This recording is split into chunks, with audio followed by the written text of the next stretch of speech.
Hello, my name is Susanda Henda and you are watching Open Studio on Cape Town TV. It's another new year, 2020. Can you believe it's so far into, I can't. It's almost February. So yes, I am here with my lovely guests and they're here to tell us about a theatre piece they will be performing in called The Huckster Slithers. Of course, this will be taking place at the Baxter Theatre, which is everybody's favorite place to go to. This is where everyone goes to watch the latest and, the most talented theatre productions out there. So this is just one of the many, shows that are going to be taking place there. So what I do know about, the Huckster Slithers, it's a psychological theatre production about a casual relationship between a man and a woman who, just want to have fun, as young people these days always want to do. They just, want to have fun and relax, but life has other plans for, this couple. So in studio with me is Emily and Nick, who are going to tell us a little bit more about this. But before we do that, can you guys just briefly tell us about your background in acting, why you chose such a career and things like that? Let's start with you, Emily. I think we've both been doing it for like 10 to 15 years now. We studied at University of Cape Town. We met then, we've known each other for a very long time. And it was just, it was something I've just loved from when I was very little, and I've been lucky enough to find colleagues and friends who I think make some of the best work in the country at the moment. So it's a very happy place to be. It's not always easy, but I've been doing it for a while now. Yes, you have. I'm very old. Because you're old. How long have you been doing it for? Too many years. Many years. I'm in my late 20s now. So yeah. I'm not at all. So what is it like also, you just said you've known him for quite a long time. What is it like? Is there a difference between working with someone you don't really know that well versus someone you know really well? And also, what are the perks with working with someone that you know? I suppose we can just have a great deal of fun. And the process is often sped up. We can work faster because we have a language together. We know how the other person works. We know the other one's strengths and weaknesses and fears and stuff. So that makes it just a whole lot of fun and quite a lot easier. But in every process and with whoever you work with, I think you always find something you enjoy in them and you enjoy doing with them in the process. Otherwise, we wouldn't love our job. Okay. So Emily, you already said you knew from quite a young age that this is what you wanted to do. How did you discover it? Was the path as easy also? I was, when I was a kid, and I was crying and behaving like an idiot, my mother would tell me that I was tired and showing off. And that's exactly what I was doing, and that's kind of what I've been doing, just showing off. Okay. So since then, since I played a duck in the school production in Standard 1. I was a mother duck, actually. Oh, Dan. Yeah, didn't have any lines, but I had lovely yellow tights and a nice white leotard and a beak. That's nice. So that was cute, yeah. And then I thought, this is fun. This is a bit of fun, bit of tights. Very nice. I thought you'd like those tights, Emily. I was a butterfly. You'd be a beautiful butterfly. You had such fun, you played such fun characters during school. I mean, I remember at one point playing a tree and... Tree's good. Tree's a good one. Amazing. I fell over though, but I loved being a tree. I tripped. I couldn't see and I fell. Oh, okay. A moving tree. Yeah. So we're here actually to talk about the Huckster Slithers. Yeah.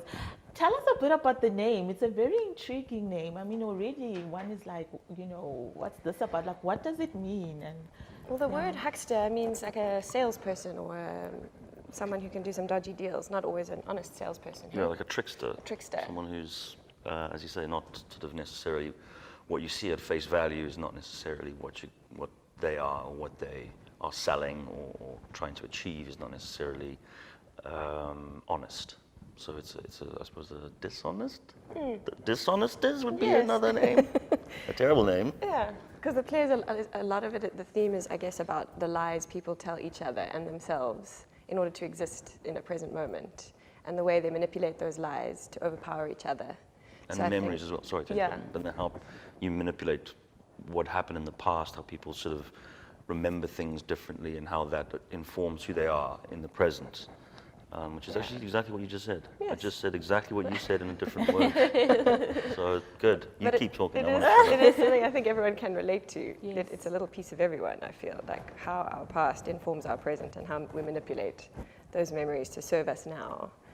So, yeah, I feel like it relates to most humans on the planet. It sounds like a very, very complicated, interesting, but very, very complicated. I mean, why did you then, did you have any fears like, oh, am I going to be able, to portray this successfully? Like, what are some of the, like, how do you go about choosing and saying, yes, I will do this, and no, I won't? I mean, Yeah. do you go for the challenges or things like that? I think it's Louis' writing, Yeah, Louis that's Fillion, it. who wrote the play. We both think it's just one of the best writers that exists right now. And Yeah, his, I think he's the best in the country Yeah. at the moment. I think. and his text is complicated and sophisticated and difficult and complex. But it's such a wonderful challenge as actors. Yeah, to take that on and to, and not in a sort of process way where you sort of have to deal with paraphernalia around the script. You just have to deal with the words, and they're rich enough and complex enough and exciting enough and sort of brutal enough to keep you interested. It's like a monkey with a banana. It's just like all over it, People have quite physical responses to Louis' work. They react, they get angry, or they cry, or they laugh Yep. hysterically at an awkward moment. It's work that provokes quite a physical response. His words have a way of like getting right into the gut, to the core of a situation. So it's quite exciting to see how people respond at the end of the show because it's always completely different. So there are never any fears. I mean, you're speaking highly about this. Oh, there's fears. Oh, lots of Are you fears. kidding me? Oh, we forgot to Oh, talk yeah, I about forgot to fear. tell you about No, the we're fear. terrified all the time. Endless fear. That's where we just stick together. Like toasted marmalade, we have to like stick together and It's try the- it. yeah, it's such a because the words are so specific and so particular, and the images are so compound. There's a lot of compound imagery and a lot of complex arguments. That's where the fear comes across. You don't get that across to the audience, that the argument isn't Yeah. clear, or that you mess up a line and then suddenly, because they're these long page-long monologues where if you beautifully miss, written. yeah, beautifully written, but if you miss an argument or if you miss something as a performer, then you lose the audience and you lose the story. meaning. Yeah, Yeah. exactly, and then you're in a situation. No, we get nervous because we want to Then do you're it in trouble. justice. It takes a lot of discipline and restraint and hard work. And we're still learning. We'll get there. We just try and be as, we try and get better every time we do the show. But yeah, there is a lot of pressure because the words are very beautiful and we don't want to mess them up. No. Wow, you're doing such a good job. I mean, making us interested already. Well, I Just hope so. sitting over here. But let's quickly go to an ad break and we'll be more with Nick and Emily right after these.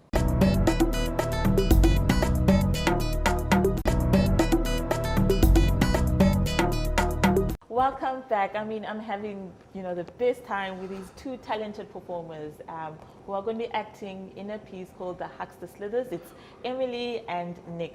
So we spoke very briefly about Louis Fillion, who is directing. Did he also wrote the piece as well? Yes, you did.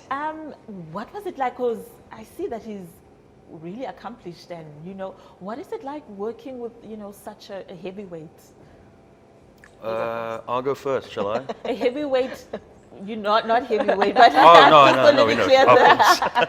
That's amazing. Would you like me to Go first. go? Yeah, you we said love you him so wanted. much. Oh, you go. You speak now. No, your mouth is moving and words We are love coming him out. so much, and he's So one of you our go, very you best speak. friends in the world. So it's pretty Go. cool that we get to work with like our best friend, who also is just this crazy talented genius of a guy. He's quite firm and clear. He knows exactly what he wants. He wrote the words, so he knows how he wants them and how they need to be, how they need to come across. So it's sometimes tough because, he's very specific about what he wants on stage. But that makes it so much easier in a way because you don't have to sit and figure out, and I wonder if the writer thought this when he wrote this. The writer's in the room. So, So often yeah, there's it's amazing. if you have the writer in the room, it avoids that sort of cloud of mystery around around the meaning of a word or the phrasing of a word. So to have him there, it's great to be able to go, okay, what do we what is it that we want to achieve very specifically. Yeah. So with that comes quite a It's a breath of fresh air. It's like a fresh smoothie in the morning. Like you walk into work and it just allows the ease of the process. It allows us to like explore and fight a bit in a good way. And Yeah. we talk very openly and honestly about the work and about each other in the work. And yeah, and it's fun. it's a great privilege. It's yeah. also fun to work really with a fun. friend, and he's a very open director, very generous, very available, Very much and so. and also very economical. There's not a lot of, so often I think in the theatre, and I think in film as well, people get wrapped up in process and wrapped up in the idea of being a director. So they come with these agendas and these Yeah. kind of, and also an autonomy that a lot of directors have. But he has a total. It's a very overused word, but it's an ensemble. It's a team. There's no ego involved with Louis. Yeah, like which is he comes amazing. into the room, there's no ego, there's no arrogance. It's just about the work. The work always comes first, which is amazing and yeah, such a treat because often in our industry, ego gets in the way. Yeah. So it's What are awesome. some of the lessons you'll be taking from Louis Viljoen about, you know, your careers in general? Is there anything you've learned from him where you're like, wow? Don't mess it Many up is a things. big Yeah, one. don't mess it up. Don't Get mess, the words don't right. mess the That's job a up. big Say the word as I wrote it. Yeah. If you don't say that word, you're not doing your job. That's the lesson I'm going to take. The respect of writers is huge. To respect the text, respect the words Yeah. are written for a reason. A writer took a whole lot of time to put it there and put it in that place. And obviously, human error occurs and mistakes happen. But just to respect writers above all, I think is wonderful. We need more of them in the world. And yeah, Yeah, the writers good are. writing is hard to find. Good writing is so difficult, as you said. Yeah.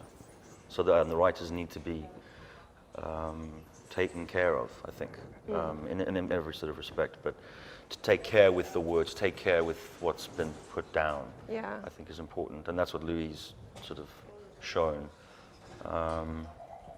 Yeah. But also, I suppose, We love him. we love him a lot. Okay. Yeah. What can you tell us about each of your characters? Like, who are you playing exactly? Like, what kind of people are they? They're both in the advertising industry. Ooh, so So that's instantly with the, you know they're that's- awful. that's the connection You between know. the title. Yeah. Yeah, that's connection. another Okay. link. Yeah, yeah. Oh yeah, yeah. Yeah, Beth, they're both in sales, but they come from opposite ends of a situation that is revealed, like as the play progresses. So they are very similar in many, many ways, but actually like polar opposite sides of a scenario of their past. So they're pretty complex and quite dark and quite funny. I think there's quite a lot of humor in this show. Beth and Fred are the names of the characters, yeah, and they're not afraid to have a bit of a laugh. They're Yeah, fascinating. yeah. I suppose we don't fully understand them yet. We'll get there. It takes time with these things. Eh? Yeah, but they also arrive at you just said it. They arrive at a point in their careers, a very similar Oh, yeah. point in their careers via different ways. So, the character I'm playing, I have had a slightly easier route through sort of friends and through an industry that allowed that, whereas Emily's path to that location that has been a slightly different one. And not to make anything of issues or anything, but her path as a woman has been a lot harder to get to that sort of point. So it's just two people who've had very different journeys to get to a very similar point. And that's where I think a lot of the tensions Yeah. created, because they are equals. Absolutely, in terms of intellect, in terms of vocabulary, in terms of how they sell and buy each other's lies. And I think that's where a lot of the tension comes in the play is whilst they are evenly matched, it's just that. It's an evenly matched sort of figuring out. So there's no one who's definitely in charge or no one who's definitely subservient. So You never know where the power lies. yeah, you and that's why never it's know. so charged. Yeah. Sounds very interesting, but also I can see how people can be really relate, because isn't this what we're doing in any case of relationship, trying to figure out, Yeah. you know, what's what, where the power lines are, and things like that. All the So, time, yeah, sussing each other out, Yes. circling each other in a space. Like, Yes, yeah. yeah, absolutely. Well, the other question I had is, you know, I can say this is a psychological drama. Have you ever performed in a psychological drama, you know, before? Louis' work often actually sits under this Sits right there, in yeah. the genre. Yeah, a lot of his, and we've done a lot of Louis' work before. I see. We've worked on a few of his shows together for over the years. This is probably the most potent of his work, but Yeah, it's yeah, pretty formidable. his work generally sits in this kind of space where it is completely unpredictable. You never know like what the next character's movie is, and the twists unfold like in an instant, in a matter of minutes. The whole thing will shift and turn on its head, and you don't know what that person's about anymore. And that's why it's so exciting to perform, because it's completely unpredictable. Yes, Emily, Yes, yes, it is. it is. Well said. If we get it right. Well done. No, it's really, yeah, it's wonderful to perform. So why should we, I mean, you've said a lot, but what else can you say as to why should we, come and see the show? I think just for the writing, if it was just for writing alone, if it was just to have two people sit and hear the play, it would be worth it. It would still be Because worth it's it. so, what is the word? So kind of compact and so, Visceral. yeah, visceral is a good one. Well done, Emily. All your big words. Idiot. But also, it's beautifully designed. Neil Griffin's designing, and he's Oh, he's done done such a wonderful job. beautiful, beautiful job designing it. It really is. It's a very elegant piece as Yeah, well. Yeah. and it is also it's a kick in the stomach when you Ooh. walk out. It's a brutal. Wow, Yeah, I think if you walk away not feeling something, maybe you need you need to go. see a counselor Yeah. or Yes, something. yes, you do. Yeah. You need Okay. to see somebody. It hits Okay. hard and it hits fast. It's- Okay, yeah. well, we don't need to go to a counselor, but we do need to go to an ad break. We'll be back right after these.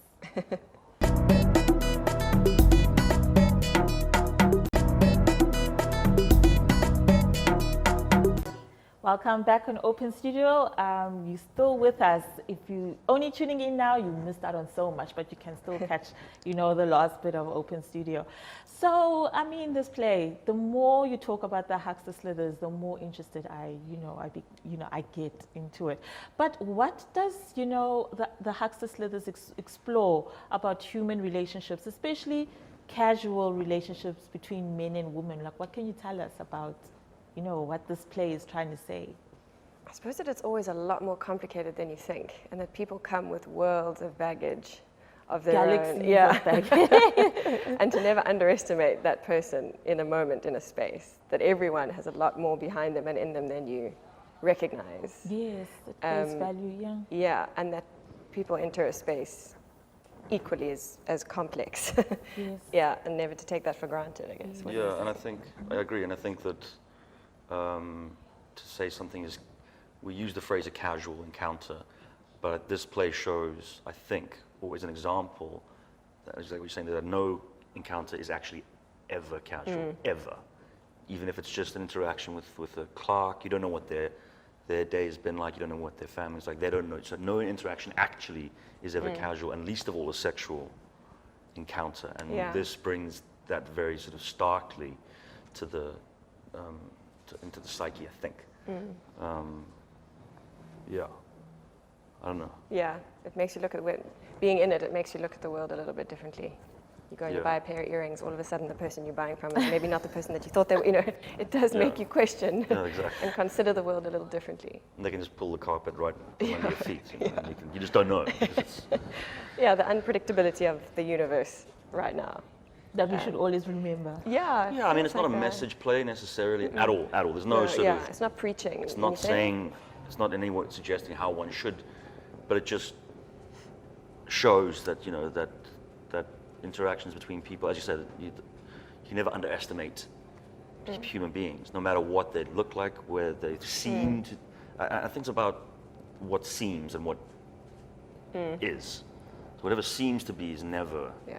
what it is. Things are always hiding, There's always something, I think, behind. and there are secrets everywhere. Yeah.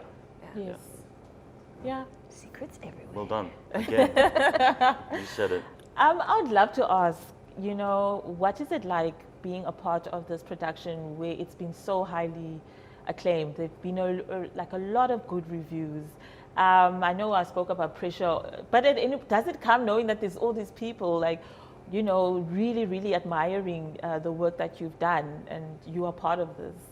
Yeah, there is pressure. I don't think that ever goes No, I away think there in is. our job. You always just want to do it justice and do it do it And do it right and well. honor the work.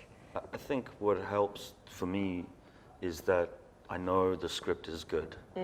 We know that we're on a beautiful set.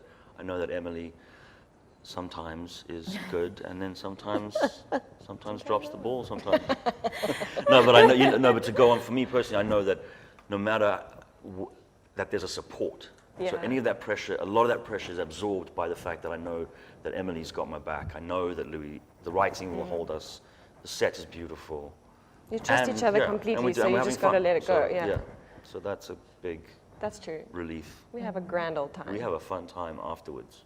That's great. But and Yeah. besides the pressure, as I pointed out, but there must be times where you also like giving yourself a pat on the shoulder, like, wow, it's getting such a positive response out there. I mean, I'm really doing a good job. Like, does that ever cross your mind? We always say, be careful of that, because the minute you Okay. start doing that As too soon much, as that's this when happens, things you wobble. start That's tripping when yourself. ego starts to take over. So we try and always like bring each other back to earth and always just say like, Well, that's also a thing, Yeah. is that what's great about working with your friends and working with some of the best people is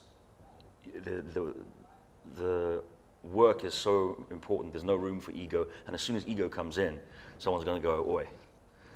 stop it. Do No, your job. Yeah. Do your job. Yeah. It's about your job. It's not about what comes around the job or what's after the job or before. It's on the night. Tell the story and don't mess it up. Emily. Yeah.